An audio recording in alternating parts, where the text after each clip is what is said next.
This is Healing Talks Podcast, the place where the scientific, spiritual, and practical intersect. I'm your host, Amanda Huggins, and I'm here to help you work on your stuff so that you can live from your soul. I have so many feelings today. So many feelings. This is going to be a very fiery episode.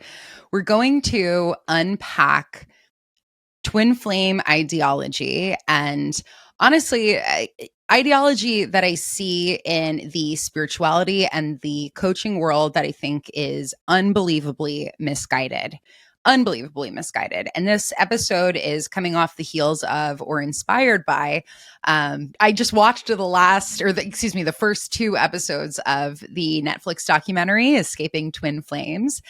And it lit such a fire in me. I have never been so excited I'm a pacifist. I'm a peacemaker. I have never been so excited to want to destroy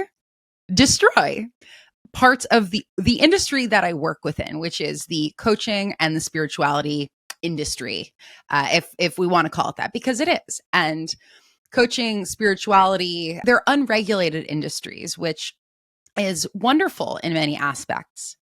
I say that as a coach because I love not having to answer to other people in the way that I run my business. I get to develop my programs and my relationship with my clients in a way that feels very in alignment and authentic.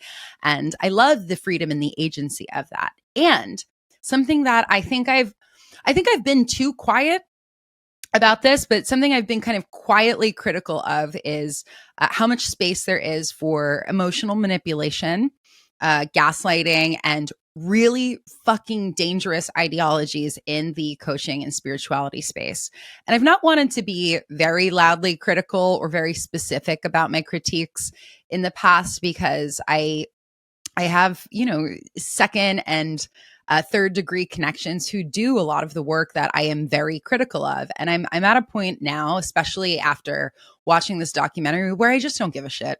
And I think what is more important is that for those listening to this who are maybe dancing around or dabbling in twin flame work or different parts of spirituality or even exploring coaching, I think it is very important that you listen to this episode and keep an eye out for a couple of the things that we're going to talk about. So I want to start with kind of talking about the documentary and what I find most problematic. And then I want to also talk about the gray space and how easy it is for a vulnerable individual, i.e. a potential coaching client, to unknowingly start to get sucked into or brainwashed by spun ideologies.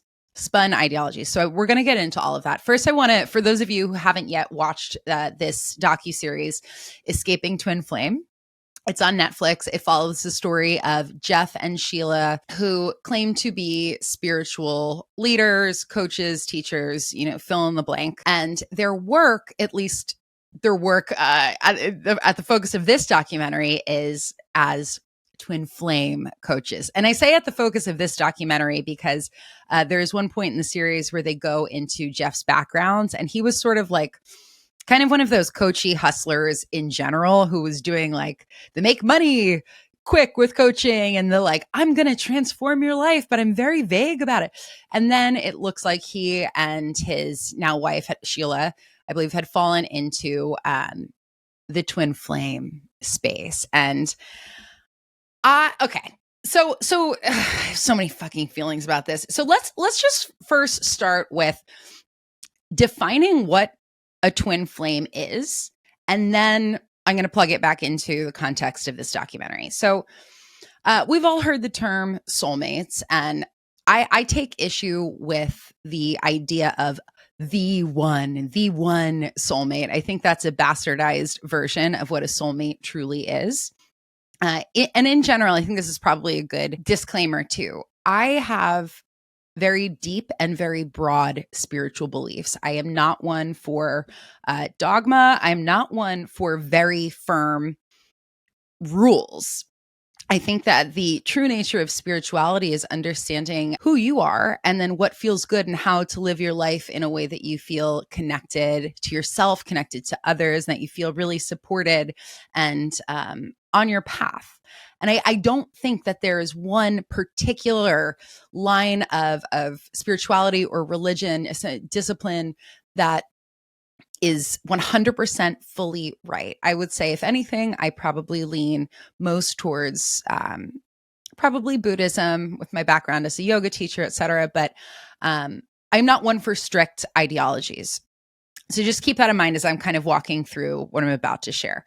So this idea, first of all, of the one soulmate, I think is absolute fucking bullshit. We are spiritual beings having a human experience. When we choose the bodies that we come down to earth in, or that we inhabit while we're here for this particular stint of time, which is a very small stint of time, we have soul contracts or soul agreements with other people. So those might be your family members, partners, friends. It can even be someone that you meet on the street and you have a wonderful conversation with, and you're like, oh, I know you. I remember you. Maybe you never see them again. But that conversation had an impact or an influence on your perspective, right? That is a broad spiritual belief that I hold and I know, and that is represented in quite a few different disciplines. And that's kind of how I extract or really ground down in my spiritual beliefs. I've studied truly, I don't want to say every corner because that's certainly not accurate, but quite a few corners of the religion and spirituality space. And what I try to pull from is, what are the common and most resonant threads that I know in my bones to be true?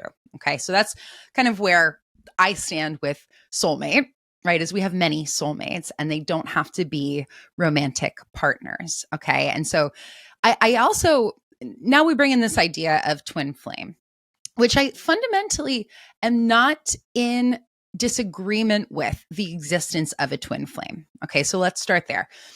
What is a twin flame? So a twin flame is a soulmate. It is someone who you perhaps had an agreement with, you maybe had other past lives with, who in this particular life are here to activate a part of your growth in perhaps a more significant way.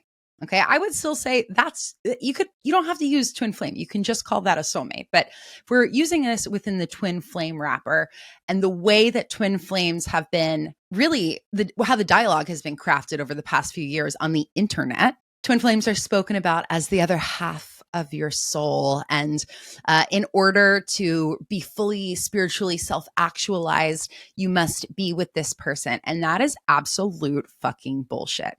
Because what that narrative does is it's an attack on vulnerable emotions. So what comes to mind first is a toxic relationship, or maybe it's not, textbook toxic, but it's not a healthy relationship. I think the classic example is anxious attached and a hyper avoidant partner. And there's this maybe really and genuine, strong, energetic connection. You know them from somewhere before, and there's this high emotional intensity and really maybe a high sexual drive or sexual connection. And so twin flame discourse online uses all of these as benchmarks of what a twin flame relationship is. And what gets lost in this conversation is that a twin flame may be all of those things. They may have those characteristics, and they may be very important to you. But the reason why they are important gets bastardized. The reason why this toxic or very intense, passionate push-pull relationship where a person, if not both, are out of alignment, usually it's both. I think it can't not be both for it to, that dynamic to perpetuate. But anyway, twin flame discourse will have a vulnerable person believe that they must be with this person in order to grow. When the truth is, in that type of relational dynamic, is there a potential for both people to heal together? Yeah, 100%. Of course. I'm such a believer in possibility. Is it likely? Not as likely as these twin flame fucking coaches are saying it is. So what winds up happening is these twin flame coaches co-opt the idea of healing and connection. And instead of dropping into the messaging that, yes, sure, this person is a soulmate or perhaps is your twin flame, if you want to use that language, and then using that to help the individual activate their healing. And what I mean by that is if you are with your quote unquote twin flame and you're fucking unhappy and they're not doing the work and you're in this, I have to be with them, and it becomes this like intrigue or constant romantic obsession, that is not healing. The healing is in doing your inner work to understand your self-worth, understand your self-love, make choices that create separation so that you can live a life that feels fulfilling and whole, and perhaps call in a partner who can meet you at that level. That, to me, if you want to talk about what ideal quote unquote twin flame work is, that's what it would be. And it's not canceling out the potential that that other partner might heal with you. It's not. But the focus with a lot of twin flame coaches that I have seen online, and I've been following this for 2 fucking years, they are marketing to the wound. And instead of encouraging true healing, these coaches, and I'm using this in air quotes in my head, these quote unquote coaches or quote unquote spiritual teachers are marketing to the wound and then creating this entrapment with the client within the coach's business. So it's like, you have to work with me in order to get your twin flame, in order to manifest them. And they are creating this additional layer of attachment with this partner, with this person's perceived twin flame. So it creates this glass ceiling on someone's growth without any tools to actually heal. And it pisses me the fuck off. So let's get into unpacking this documentary a little bit more. What Jeff and Sheila, as quote unquote coaches, have done is they've created a very, very toxic environment. It's a cult, right? There is brainwashing, there is emotional manipulation, there is financial manipulation. They've created this environment where it is covertly manipulating a vulnerable individual and using fairly neutral or seemingly neutral emotional healing tools as the gateway. So what do I mean by this? There is, I think this is introduced in the very first episode. They talk about the mirror exercise. So, and let me back up for a second. So on this documentary, obviously they're following Jeff and Sheila creating this twin flame coaching academy that is really just a cult. But it also, like most documentaries, follows people who used to be involved in the community or in the organization. So many of those folks mention use of the mirror exercise. And this is actually what pissed me off because, I mean, everything pissed me off, but this particular piece pissed me off. So the mirror exercise is truly a fantastic, and when in the right hands, a positive exercise. It is a tool. All tools, I believe, are neutral. A knife, a gun, I don't know, food, everything is neutral. It is the energy in which we decide to use that tool that makes it, or allows for it to become either positive or negative. So this mirror exercise, I believe, is a neutral tool that is meant to be used for good. So what is it? It's actually something that I do with my clients, or versions of it, where let's say there is something that's come up in your life that you're triggered by or frustrated by. Say, okay, well, I'm frustrated by this. Let me find a clear example. I am upset because my partner didn't text me back. Okay, what within that is there for me to own that I am upset? Why am I upset that my partner didn't text me back? Because I'm still working on my self-worth. Great. Right. So, and that's a very light, simplified version, right? But this mirror exercise is a way to look at a trigger or a problem and look at what there is for you to potentially own and then work on within that. Another non-relational example would be like, I've used this example before. You come home from work after giving a presentation and you're feeling really bummy and you're like, why am I feeling like this? Like, I did a good job on the presentation. Oh, it's because no one said congratulations to me. Oh, I have a pretty heavy reliance on the approval of other people. Oh, I got to work on that. Right. So that would be, I call it delayering. It's getting to the core of your actual trigger and then doing your healing work on that core. That as an exercise is wonderful when it is done in a way where the client still has agency. And when, as the facilitator, the coach, the teacher, you are also in alignment with yourself and your work, and you are keeping your client safe and accountable to themselves. And those two components, keeping clients safe and accountable to themselves and their truth, is absolutely vacant in this documentary. So the way that Jeff and Sheila use the mirror exercise is to have the client in one of two ways: assume blame for things that have gone wrong, or to basically manipulate the situation. So instead of, oh, this person isn't texting me back, oh, I need to work on my self-worth, maybe working on my self-worth means that this person is not my soulmate or my twin flame. Instead of that, which would be the potential healthy or healing path, it's, what am I not doing? What do I need to do more of to get my twin flame to love me, right? So it becomes manipulation in the fact that you are pulling the client knowingly away from their truth or healing. Okay. And I'm not saying this as if I know exactly what every person needs to heal, but your job as a coach is to allow your client agency and then hold the space for their healing, not to guide or goad or point them in your direction. You are pointing them or encouraging them to follow their own direction towards healing. So there has to be integrity as you are holding the space with that exercise. And that integrity, I don't know that it was ever there to begin with Jeff and Sheila, but it surely got lost somewhere along the way. And you know what? This tactic of radical ownership, which is also what we could call the mirror exercise. Radical ownership is a wonderful thing, but if we're not talking about the twin flame community for a moment, radical ownership I have experienced as a client from a coach. Radical ownership turns into a guilt, shame, and blame game.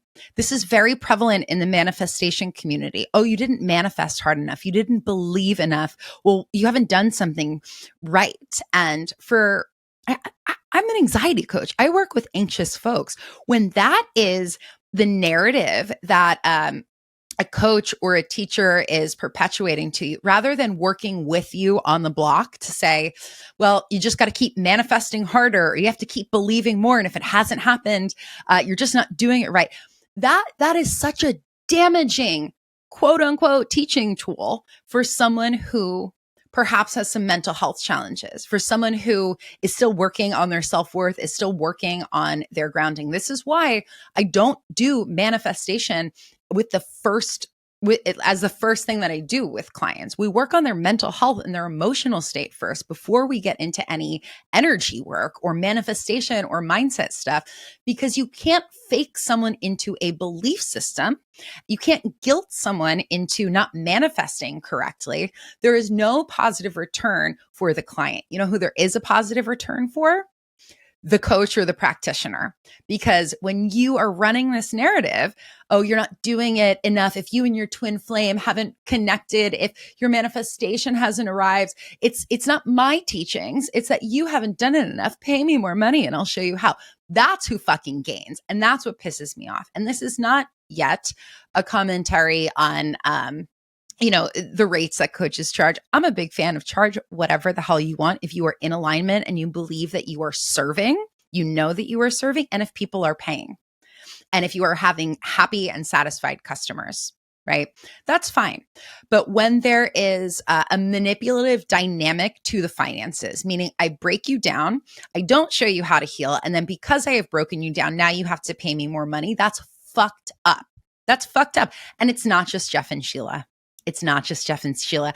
I see it with a lot of money coaches. There are some really fucking wonderful ones. Natalia Benson is an amazing financial coach. I love her content. I don't know her. I want to.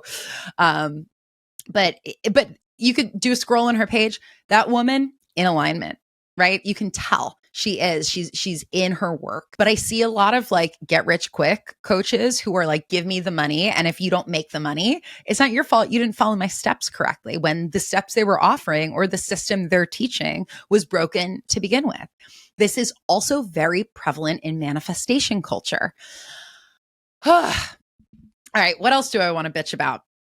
So the other thing with Jeff and Sheila and this whole documentary, and again, I keep using them, those two folks, because they are, I mean, it's an archetype for the industry at large. It's not just these two folks who are doing this stuff. I think they were very successful in brainwashing a lot of people, which is a damn shame, but they are not the only ones who are doing this.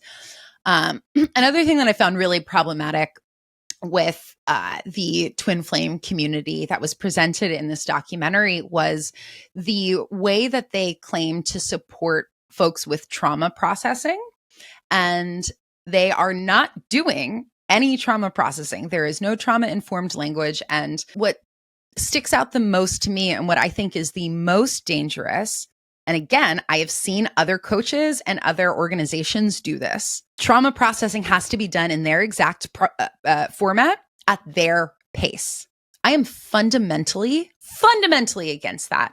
Trauma does not have a timeline. People have different chemical and emotional makeup. You can, of course, offer, a blanket program or supportive tools that might help people, but it's not going to be, this is the way that you trauma process, and that's it. And if you don't do it in this program, you're not doing it right. That's bullshit. And that's what they are presenting. And I say that because their trauma processing program, right, which is like, how do you unpack your trauma so that you and your twin flame can finally reconnect and whatever, it's a part of their quote unquote ascension program.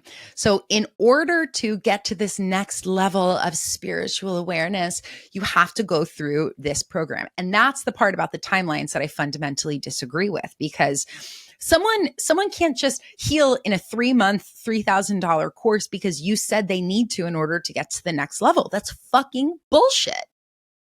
It's bullshit. And what it does is you're taking these very, very vulnerable individuals who genuinely want to heal. They genuinely want to feel better, and you are manipulating them. Also, it doesn't take an idiot to watch a couple clips of the Zoom recordings of their group processing calls, and the way that they are speaking to and working with the clients or the people in their community is batshit. So there's high encouragement for sexually pleasing your partner. There's high encouragement for seduction. And listen, your girl loves all that stuff when it's fun and in alignment. To tell a client you need to be seducing your twin flame more, you need to be offering them more sex, more whatever, is insane. To me, that is sexual abuse. That's manipulation. So since we're talking about manipulation, I do want to come back to the financial manipulation that was coming forward in this show. I'm fundamentally against breaking someone to keep them in your space, to keep them in your community. There is something to be said for when you engage, let's say you engage in therapy, or you sign on with a new coach, or you join a new program. And maybe it is a program that's doing some deep emotional work or deep digging. Will parts of you shed or break away? Will parts of your emotional experience become more challenging as you're doing some healing and unpacking? Yeah, absolutely. Things often do get more challenging before they get easier. Doing inner work on yourself takes work. It's not always fun. So it's not to say like you join every program you join or every coach you work with should be a happy, giggly experience 24/7. I would say that that's probably some sort of financial robbery too. But it's very clear that what Jeff and Sheila are doing is it's a cult manipulation tactic, right? It's, I want to break you down to a point where you don't know how to heal on your own.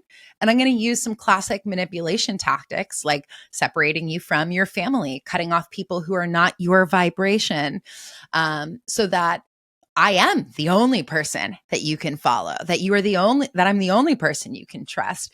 And so, of course, if I ask you for more money, you're going to give it to me because whether or not you have faith invested in me, there's a trauma bond, there is an attachment to, there's a desperation, there is a need to heal. And I've put so much time in, of course I'm going to stay and work with this same coach or teacher, right? That's what winds up happening when you are breaking someone down. It's a classic cult tactic. Language use in the spirituality and coaching space it's a tricky thing. And there's a seasonality, I think, to certain hot words. Now I can't think of any. So like, this is a cheesy one, but what season are you in, right? Season it's a polarizing word. Some people love, I'm in a season of sadness. I'm in a season of healing. Some people love it. Some people hate it. That would be an example of like a hot word, right? It all of a sudden everyone starts using it. Empowerment was one for a while, whatever. There's just certain coachy buzzwords. Fine. But there are some certain scary spiritual words that when I hear, see, or read a coach using, all of my fucking alarm bells go off. And I want to share them with you. You can take it or leave it. But there are certain words that to me, I start getting a little bit more curious about whether or not this facilitator is legit or not. So first word, ascension. And I mentioned this before. So this idea of ascension to me is so fucking wild. And I saw it get really trendy like 2 or 3 years ago on TikTok. All of these spiritual teenagers on TikTok were like, oh, if you're feeling the energy shift, if you're in alignment, you are ascending into the 5th dimension right now, and everything will be changing, and you're going to have to leave behind who you were. And here's the thing. When it comes to language and spiritual or coaching or empowerment ideology, there's usually at least a P of truth that then gets bastardized. So in this idea of ascension, first of all, you're not leaving the planet. That's like insane to me. You're not leaving the planet. That especially for someone who's not feeling super grounded or in their body, I think that's a very dangerous thing to suggest. But this idea of you're leaving behind whoever is not in your vibration, that language is a tool. That's not true, right? If you start to work on yourself and show up differently, certain friendships might fall away. And that's okay, right? Certain relationships might fall away. That's okay, right? But the way that the idea of ascension is often spoken about is more of a rule or a thing to fear. It's like, oh my God, like when the timeline shifts, am I going to lose all my friends, or I have to cut out everyone now in order to ascend? And guess what? Now you're a weird Christian cult, right? And I'm not calling out a specific religion here, but there's like 5 that I can think of off the top of my head, Christian cults that are like constantly waiting for Jesus to come back. And like everyone, I'm not going to go down that path today. That's a different podcast episode, but you see where I'm going. So some folks in the spiritual community will use words like ascension to make you feel holier than other people, more sovereign than other people. It also inspires this false sense of urgency. I got to sign up for this thing now. I got to clean up my stuff now. I have to prepare now. And again, for someone who is very vulnerable, to me, that's a manipulative word. And I think it's also a trigger word because it starts to inspire fear. And when someone who is feeling lost is also starting to feel deep fear, what are they going to do? They're going to go look for a very charismatic, powerful teacher. Oh, they're going to go look for Jeff and Sheila.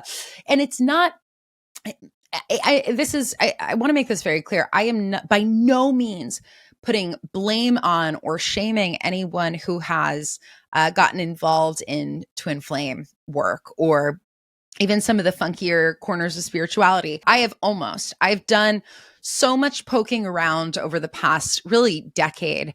But there was a point in time when I was in a very challenging relationship where I was like, maybe he is my twin flame. And oh my gosh. And the more I started reading some of this content, I was like, none of this is helping. In fact, this is all actually creating more of a negative attachment for me and this person. You got to stop. And so I genuinely don't think if I wasn't a coach, if I didn't have a decade of healing and studying and this business under my belt, I think I could have very easily fallen into following very strongly some of this twin flame ideology. So I just want to drop that in because this is not about blame or shame. I am sharing this and I'm very fiery about this because I want you who are listening, whether or not you care about twin flame stuff, I want you to be in your sovereignty and in your discernment when looking for coaches or teachers or healers.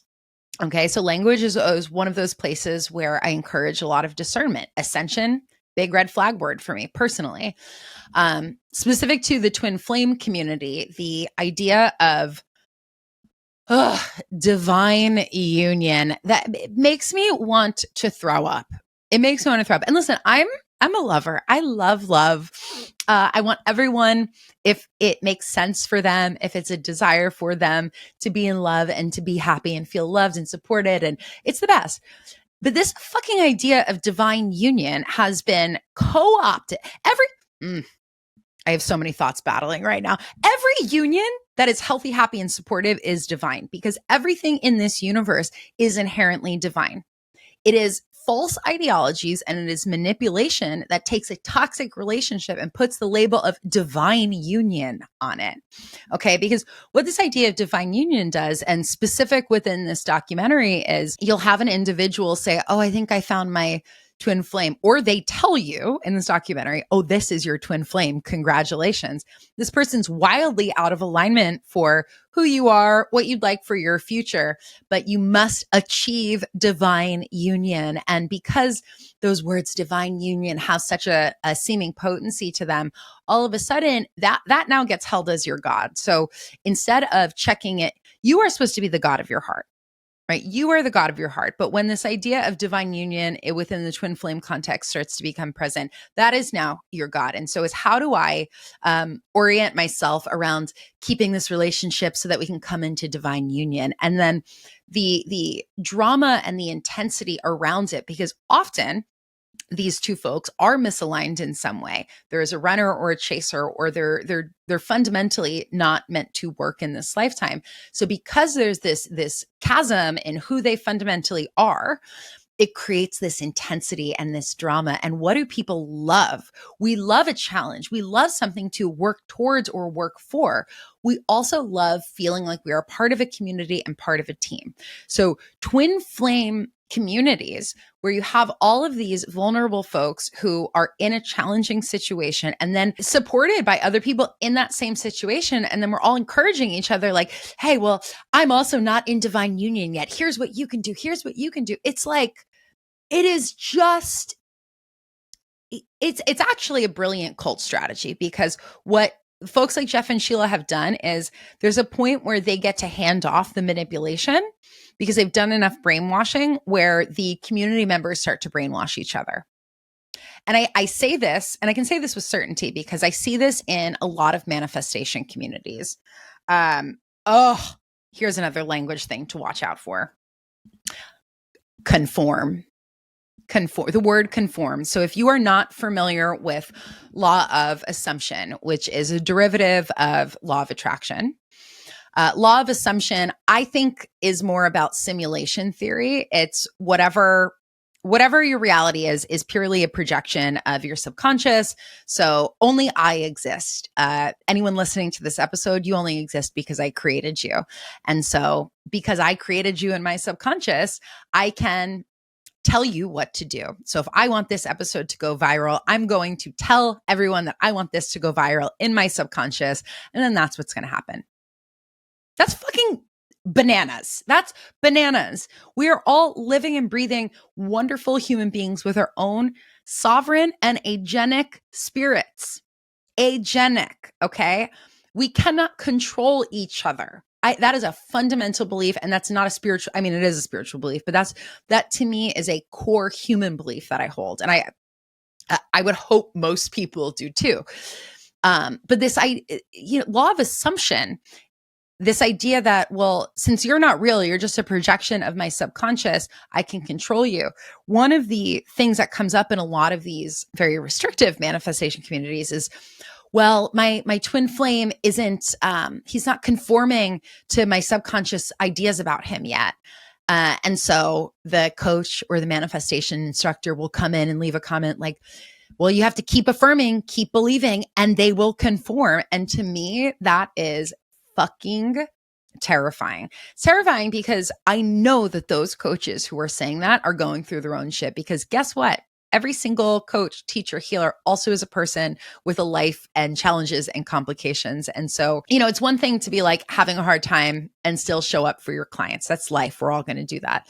But to be teaching a belief system or teaching a quote unquote tool that doesn't work, and I know it doesn't work because your life is a mess, that to me is fucking insane. So the idea, if a coach ever says like keep affirming and you'll conform, that to me is a huge fucking red flag. This is also where I got a strong distaste, not for manifestation and not for energy, because that is a fundamental belief I hold too. We are energetic beings. We cannot control the energy around us, but we can work with our own energy to heal, to create a life that we love, to create support for ourselves, for other people, to live a happy life, right? That I know to be true, and I know in my bones. I do not believe that you can control everything and everyone. And a lot of manifestation teachers, because it's very sexy to sell the idea of, hey, I can teach you exactly what you need to do to get the exact thing you want. To me, that's dangerous. It also strips away someone's agency, I think, because my perspective as a coach is I can't tell someone what they want or even how to get what they want exactly. I can almost always see very clear steps to support someone to achieve their goals or start to heal or feel better or whatever. But if, let's say, they're manifesting a certain job and that job is not coming in, it is not my job to be like, keep manifesting harder, keep affirming more. My job would be to sit down with that client and for us to look at, okay, so if this intention, this manifestation isn't coming in, are there blocks, or is it because something is out of alignment? Is there something better for you? Do you not jive with this intention anymore? Do we want to drop it for a little while, right? There's a gentility and a softness to that approach. And I teach that way because that was not how I was taught. And as someone who has really struggled with anxiety, especially in my younger years, this very strict, almost militant way of manifesting to me felt very abusive. It felt abusive. It was like, you're not doing it right. You're not doing it hard enough. Keep affirming, get your belief system up. Why aren't you believing? And it's scary. It's scary. All of that rant. It was very much present in the Twin Flame documentary as well, but that extends so far and beyond the Twin Flame community. It is in spirituality. It is in manifestation. It is in traditional coaching, whatever that even is anymore. Let me see if there are other words. Oh,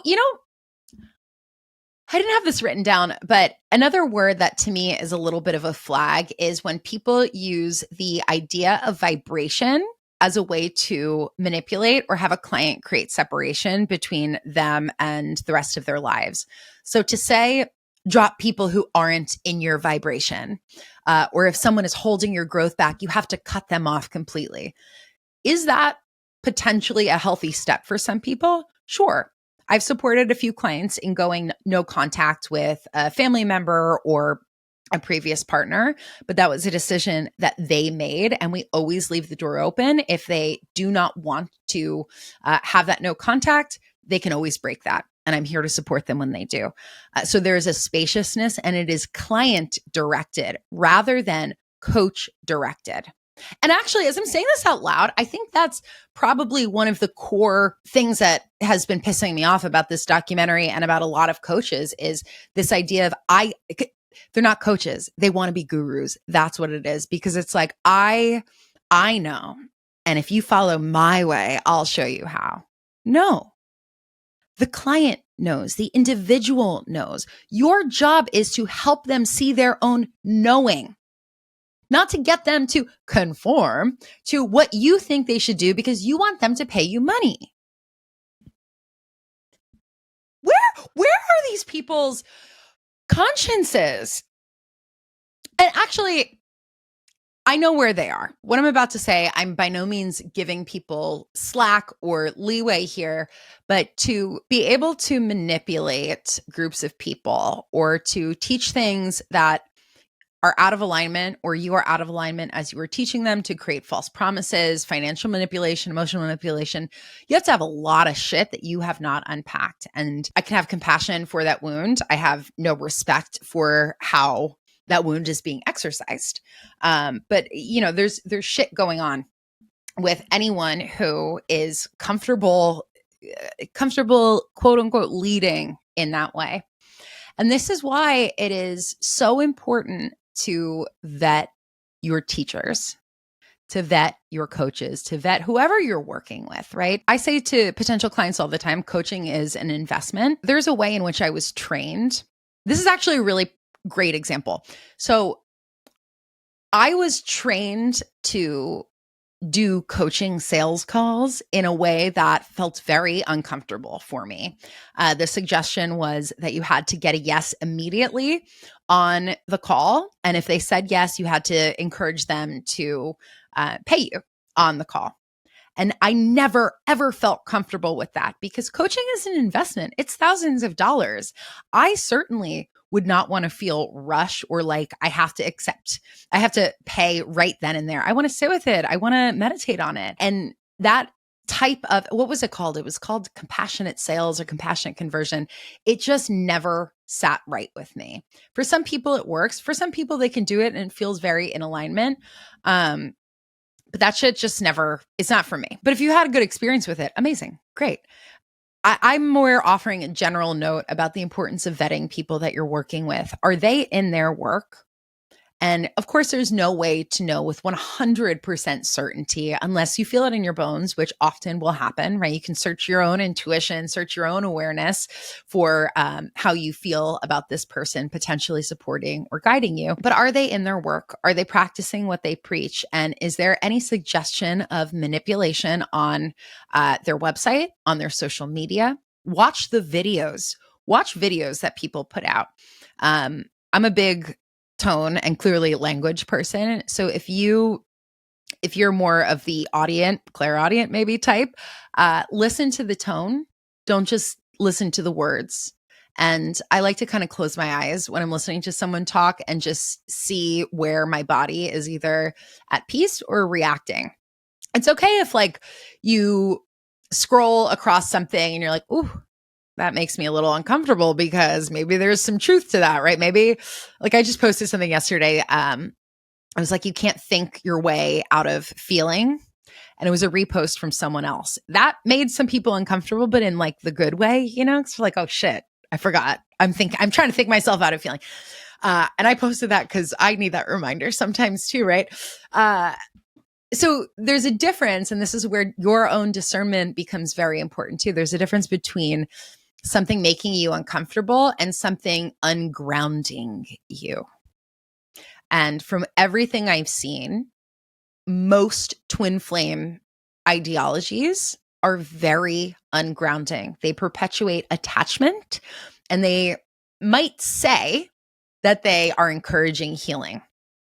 But if the healing is you have to heal so that you can then be in your divine union, to me, that's not healing, because now you're healing for achievement to get something, to get a person, instead of healing on your own accord.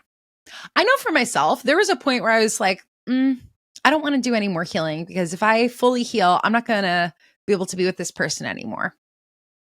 That was a scary realization. And then I was like, all right, girl, let's get your ass back into therapy. We are getting out of this. There's so much more that I want to say about all of this. I have a feeling that there may be an ongoing critique of the coaching and spirituality worlds because I think that there needs to be a bit more critique, in all honesty. And I'm happy to be that person.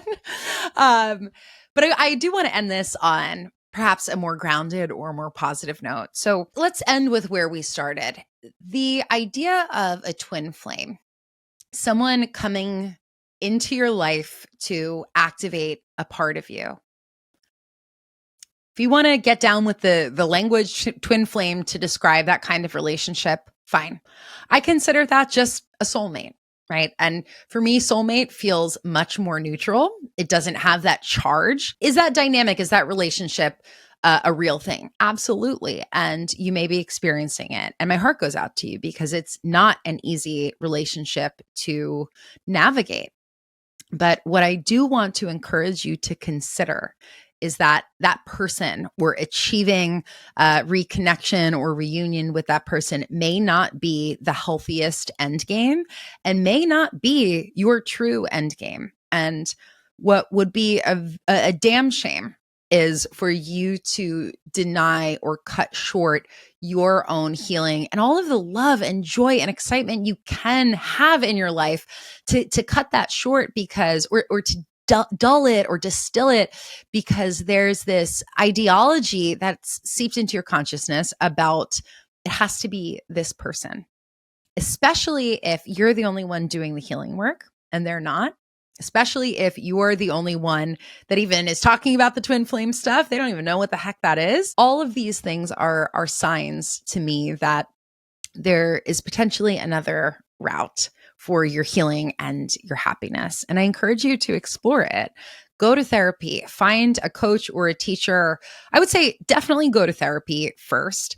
And if you already have enough therapy under your belt, find a coach or a teacher or a healer who will work with you. But the most important thing is that whoever you work with in whatever capacity, that they encourage you to be agenic, that it is your thoughts and ideas and truth leading the way. They're just helping you to open up your eyes, but no one should tell you what to do. Okay.